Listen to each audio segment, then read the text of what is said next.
Des milliers de personnes nous demandent pourquoi nous disons que la Côte d'Ivoire a voulu assassiner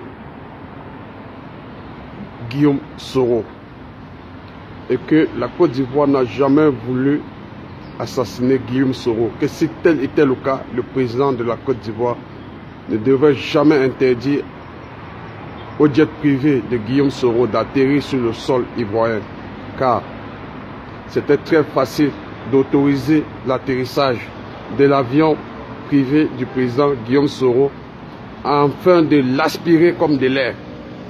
C'était plus facile de lui laisser entrer sur le sol ivoirien et faire de lui un boucher. Mais je vous rappelle que l'avion du président Guillaume Soro a atterri à Accra, au Ghana, en kamikaze. Et après le constat des dégâts, tous les ailes étaient perforées de balles, donc cet avion a été attaqué. Et si on ne veut pas un arrêt de mort des occupants d'un avion, on ne tire pas sur un avion, donc sa vie a été attaquée.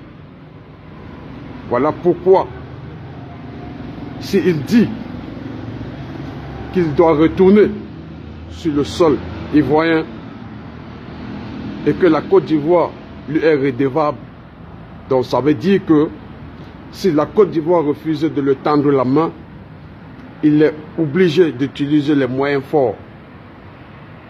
C'était les rebelles du Mali, du Burkina et du Niger. Aujourd'hui,